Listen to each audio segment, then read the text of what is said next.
We've been rebuilding this crash-damaged 2015 Audi S5 with a factory manual transmission. This is the part of the series where I hope to get the car not only up to temperature, but moving under its own power. That is assuming I didn't screw anything up along the way. I have thoroughly enjoyed rebuilding this car. It's been next level therapy for me, and I've always had a soft spot for older S5 and RS5 coupes. You guys know the story by this point. So honestly, I couldn't pass up the opportunity to buy a dirt cheap crash damaged example with a factory manual transmission. Now sure, it has a ton of miles, and sure, I've gone a fair bit over budget, which I'll talk about in a separate video, but I've learned so much from this entire process. We were able to deep clean the interior, rebuild and replace tons of engine accessories, and that brings us to this point here, where it's almost ready for paint and US roads.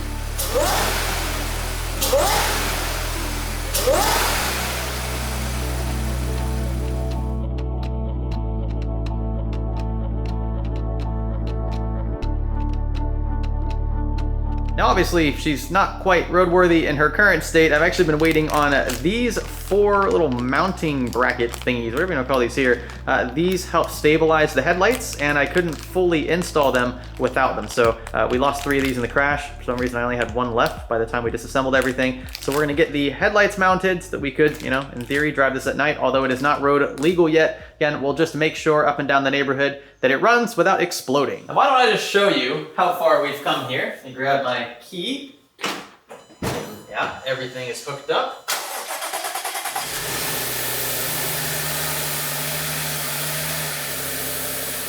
That's right, it kind of sort of already moves under its own power.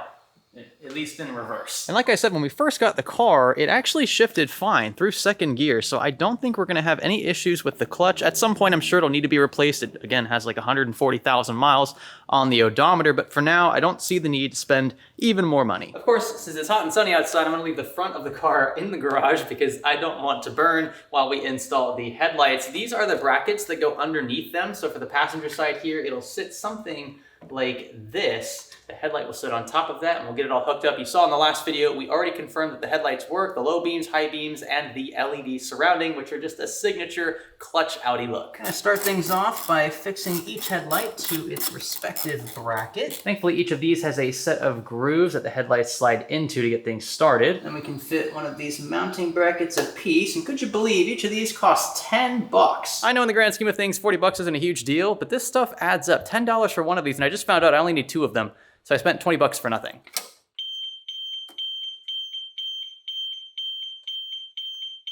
Well, the car didn't like me doing that. All right, so let's see here. We've got to line this up. Oh boy. Like so. All right, and that right there should do the trick. You can tell by the way these headlights are designed and where they're supposed to be mounted.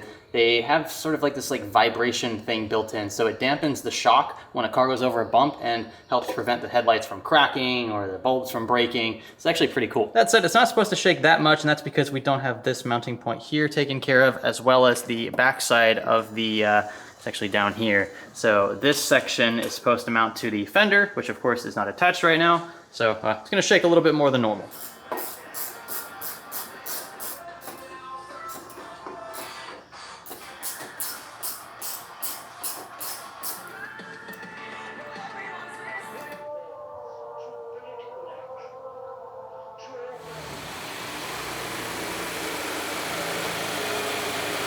Get a load of that. She sounds pretty darn good. I'm waiting for her to get up to temperature.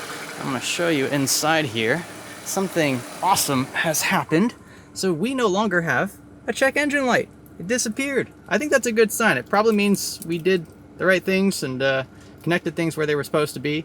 So that's nice. It cleared itself. It took care of that. We do have a pesky airbag light on though. And what's odd is no airbag in this car went off from the collision. So hopefully that is something we can clear very simply. This looks all original to the car, so it's not like they replaced anything there.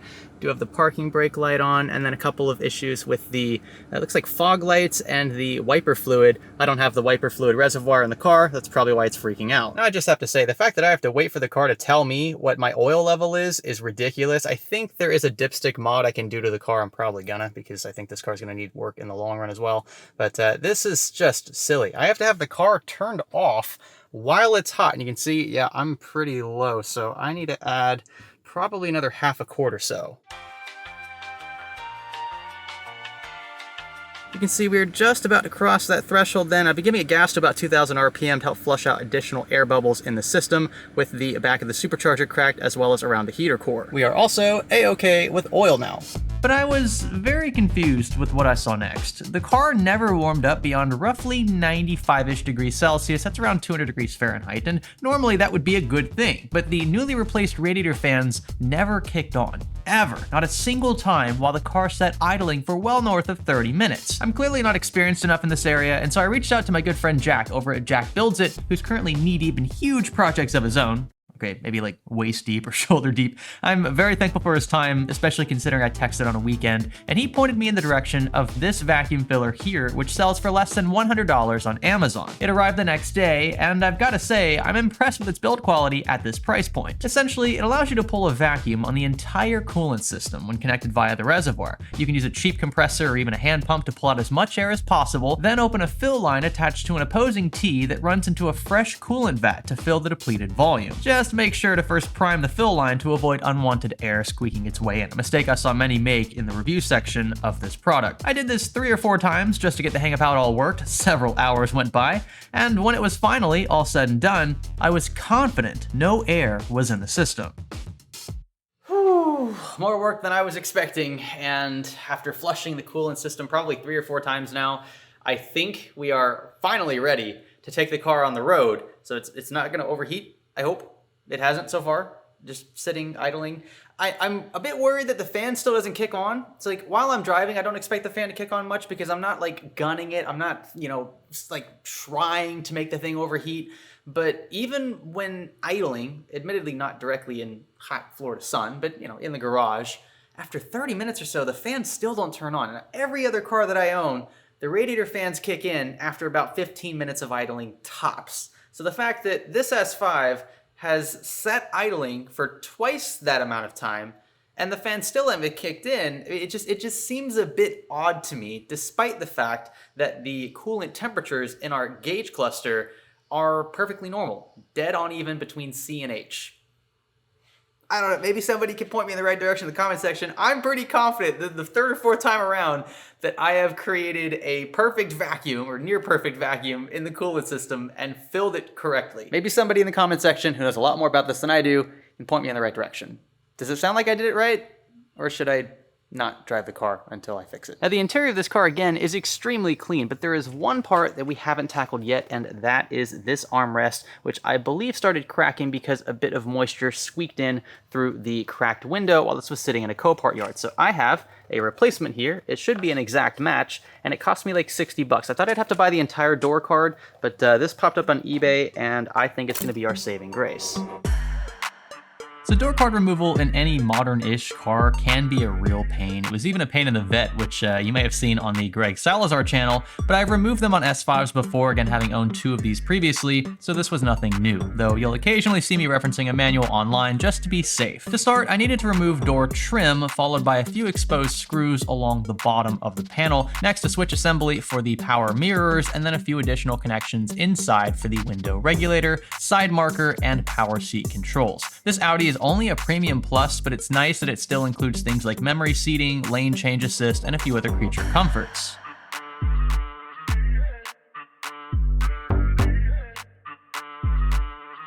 With the card fully removed, it was as simple as unscrewing the armrest from the inside, swapping it for the replacement, and reversing the entire process you just saw. The door handle cable was a bit tricky at first, and I actually failed to seat properly the power harness the first time around, so I ended up doing this entire thing here twice after verifying the first time around that the door switches didn't actually work. A bit of touch-up here and there, cleaning up the grime and dirt from the replacement piece that likely sat in a warehouse for several months, and there we go. Much better than where we started. This thing was just gross, and putting my hand on it while I was driving the car was not a comfortable feeling. Now for the next part of this video, we'll be taking a quick trip to Miami because I finally found a hood for the S5, and best of all, I think it's painted in the same color as the car. And for those wondering, that's about a 3.5 hour drive from here, but worth it to save potentially $1,000 or so. Now I'd been eyeing this hood for a while on eBay. He had it listed for I think just over $800 if I recall, and I'd considered having it shipped, but you know, freight shipping is going to cost $300, $400, $500 minimum, and for a heavy, large hood like this, I couldn't have even delivered it to a residential address. So I decided to make the drive down there. I pitched him an offer of $600, and I think for a hood that is already painted the same color as the car, it's a pretty sweet deal. There are a few scuffs. There's I think one dent, it's not too large, and a few rock chips. It's a used hood, obviously, but as long as it's painted the same color as my car, I'm not too worried about it. If it's not painted the same color as my car, I'm gonna be overpaying a bit. All right, and we've got it in the back of the truck. It just barely doesn't fit, about an inch to spare, but I've got it tightened down. She ain't going anywhere. Now I saved this for a bit of a surprise, but we are stopping by on the way back at Palm Beach, the dealership where I've purchased most of my sports cars over the years. So I've owned probably, it's gotta be close to a dozen now. Exotic cars, purchased an Audi R8, a Lamborghini, a few other really nice cars from Florida Performance Cars. And I want to swing by and see the guys. Again, I've done so much business with them. They are always fair, always honest, and they always have super sweet cars to check out.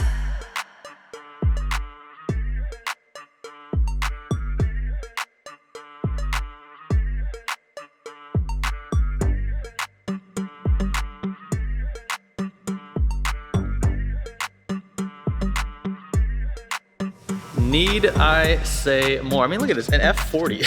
It's just chilling here. Now, a lot of these are actually just storage cars. Look at the rest of this. GT500, beautiful color as well. And this is actually the smaller of the two buildings that they currently have. They've recently expanded because they do so much business. It's seriously the best place to buy a car. You can take my word for it because again, I've bought so many from here. I've lost a bit of money along the way. You know, cars have depreciated over the years. That's not their fault, but they're always upfront. They're always honest. And it's a bit like a sport, you know, being able to like negotiate a price for something as expensive as an exotic car is just, I love it. I'm addicted to it. And well, my bank account definitely feels that. I didn't film it, but we took a 996 they had just taken in on trade for a little bit of a spin. That was fun. The guys at Florida Performance Cars are always awesome, and perhaps we'll do more collaborating with them in video in the future. This is such a weird camera angle. Also, if you don't already have one, invest in a dash cam. Trust me, it is money well spent. She's all tucked away now, and yes, I can confirm it's the same paint code, Daytona Gray Metallic. Now, there might be subtle differences depending on the model of the car. I think it came from an S5, but the year that it was made, you know, there's subtle paint differences. The amount of time it was in the sun could bleach it a little bit, so we might have to blend a bit. And then I've got the dent right here to take care of, or well, okay, it might not be me taking care of it, but we might have to get a body guy or somebody to tap that dent out. I think that'll be fixable. Just do a quick respray over that section. We should be golden. A few more housekeeping things to take care of. The rear brake pads and discs need to be swapped out. I have been putting this off for too long now. The car starts up, I can connect my tool and hopefully fully disengage the e-brakes back here. At which point we can finally put on the new pads and rotors. Pop these bad boys in the front to keep the thing from rolling. And we'll go ahead and fully disengage the parking brake, just to be on the safe side. We'll use our OBD11 tool that you saw in our RSQ8 video and select Start Lining Change Mode under the e-brake tab to fully loosen the motors on both rear calipers. I will say, at first glance, rotor seems loose.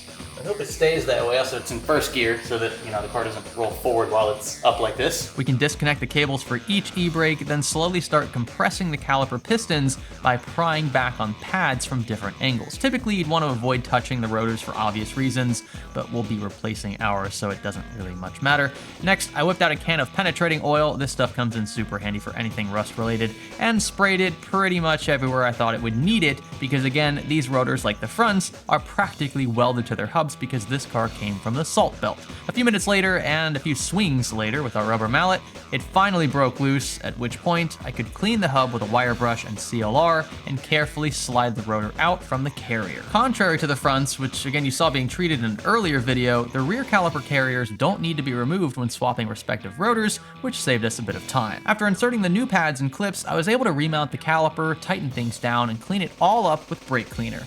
And it was rinse and repeat for the opposite side. I could tell in the original Copart photos that these brakes were super rusty, so the service isn't a surprise, but you can tell from the thicknesses of both these old pads and rotors that they weren't super worn. I think this is more a product of just pure rot for the car not having moved for several months. Lastly, back in OBD11, and while connected to the car with accessory power on and the OBD2 dongle attached, we can again scroll down to the parking brake tab, click basic settings, then select end lining change mode this time.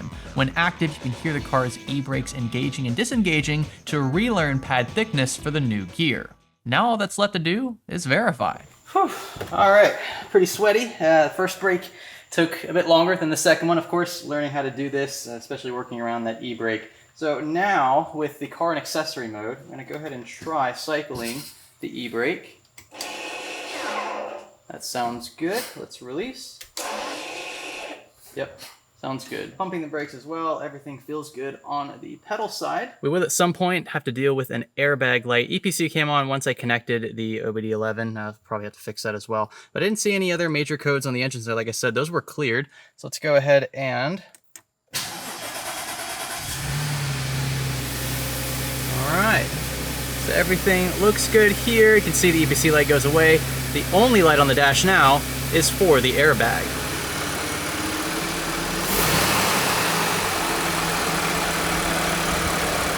And would you get a load of that? We have finally new brakes in the rear. Now you'll notice there's a gap here in a tube that runs up to the wiper fluid reservoir. That has been removed. That just made access to the fenders easier. I'm gonna try to get that reinstalled now. We'll go ahead and get the fenders on, possibly the bumper, and then, well, if I have someone else to help me, the wife has a broken hand at the moment, maybe I can get that hood on as well. And part of that same system is the headlight washer assembly, two of these, one on each side, and they kind of pop out and spray the headlights in the event they ever get dirty. I don't think I'll use that much, but I don't want a blank space here. Instead, I think these you can just push all the way into place. Is that? I don't know if that's right. It feels a little loose. See if this one's the same way. I might have these on the wrong sides. No, but it does clip in.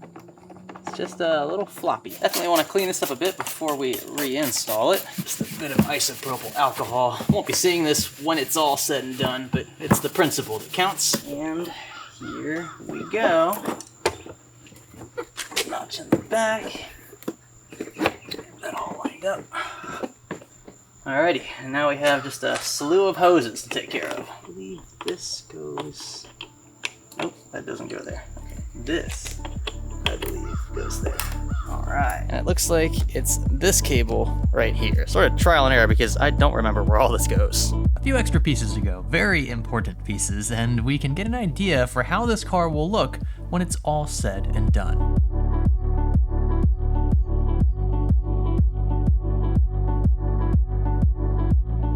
Next up is the bumper. Now this was conveniently more expensive than the hood, and it's not even painted yet. I also had to buy additional accessories like the front grille as well as the fog lights and fog light grills. So I've got all that. We're gonna pop those onto here. I hope they're easy to take back off because we're still gonna have to paint this and see if we can't get the fog lights to work as well.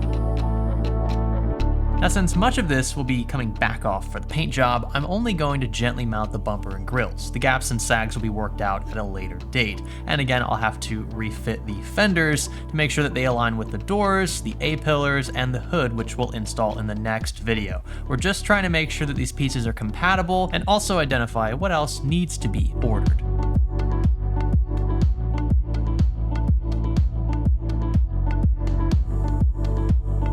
But I've gotta say, so far, I can't complain. We've come such a long way in only a few videos, and this is, again, my first time ever doing something like this. It's been so rewarding seeing her come back together, giving new life to a car that might have rotted in a salvage yard otherwise. A rare 6-speed Audi sports coupe, and she's looking mean.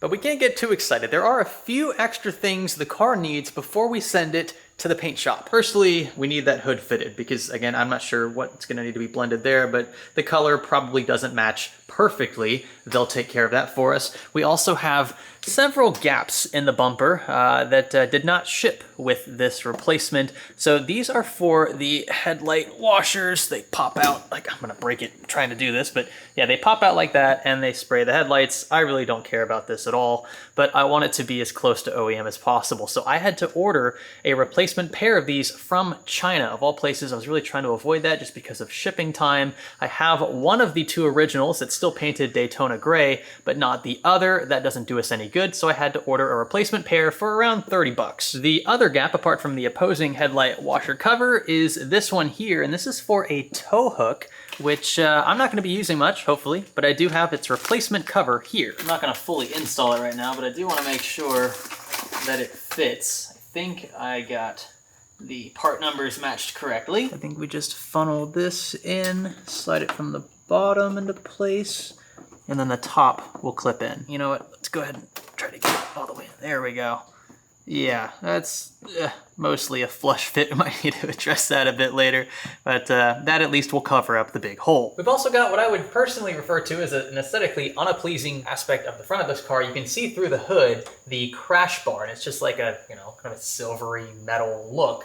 And that is normally covered by the stock grille, which has sort of like a plastic cover going all the way across. And of course, underneath that, but in front of the bar itself, is a sort of styrofoamy cushion, and that's supposed to protect the crash bar from any soft damage, and then of course everything behind the crash bar, the radiator bracket, and everything that we've already replaced in this particular unit. So I've went ahead and bought the replacement styrofoam or whatever. It's like a foam little cover, just because it's black, and it is, again, supposed to be there, even though I don't really think it's gonna make much of a difference now. It's already a salvage style car. And that piece is in this box, which I'll probably open in the next video. We don't really need it right now. Now, I have absolutely no idea where the horns are supposed to mount in this car. I thought that I would see some pretty obvious mounting points on the bumper.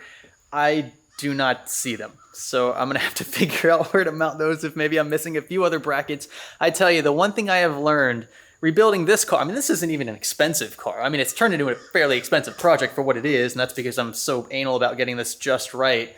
But I have learned that you never have every part ordered, even when you think you do. Even after the third or fourth time of ordering stuff from eBay, from FCP Euro, wherever you get your parts for Volkswagen, Audi products, and beyond. This extends to really any car. You just never have it all when you think you do. And so you'll find yourself, more than likely, time and time again, going back online, ordering extra things, brackets, screws, just anything you can think of. Like, there are so many parts in a car that even when it's all said and done, you'll probably still be missing a few things here and there. It just won't make a huge difference on paper, right? So you might let those slide. Most of the big stuff on the S5 is taken care of. But I've said that before and I've been wrong, so who really knows? One thing is for sure though, we're getting awfully close to having a completed car, and that is super exciting, at least for me. I've been waiting to actually get this thing registered, get it painted. I really want it to look as close to showroom ready as possible. And well, you can only really do so much with a salvage title car like this, but I think given this is the first time I've ever tackled something this big, we've done pretty good so far.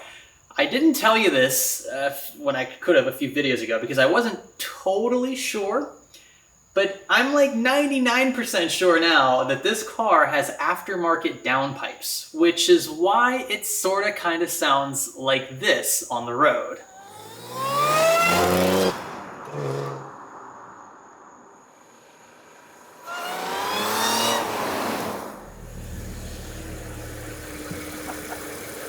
That never gets old. I just stole the car. That's really lame of me. So yeah, it doesn't sound stock, at least the exhaust side doesn't. So, yeah, I think we have downpipes, which would make sense. So this would be like a stage 2 equivalent, and if you've done the crank pulley and the supercharger pulley, you might as well do downpipes too. Hopefully by the end of the next video, we'll have a fully built car, fully painted car, and one that we can legally drive on like real roads and not just annoying my neighbors in this little neighborhood here. That's all for this one. Thank you so much for watching. Consider subscribing if you haven't already. And thanks for building with me. I really gotta come back from that.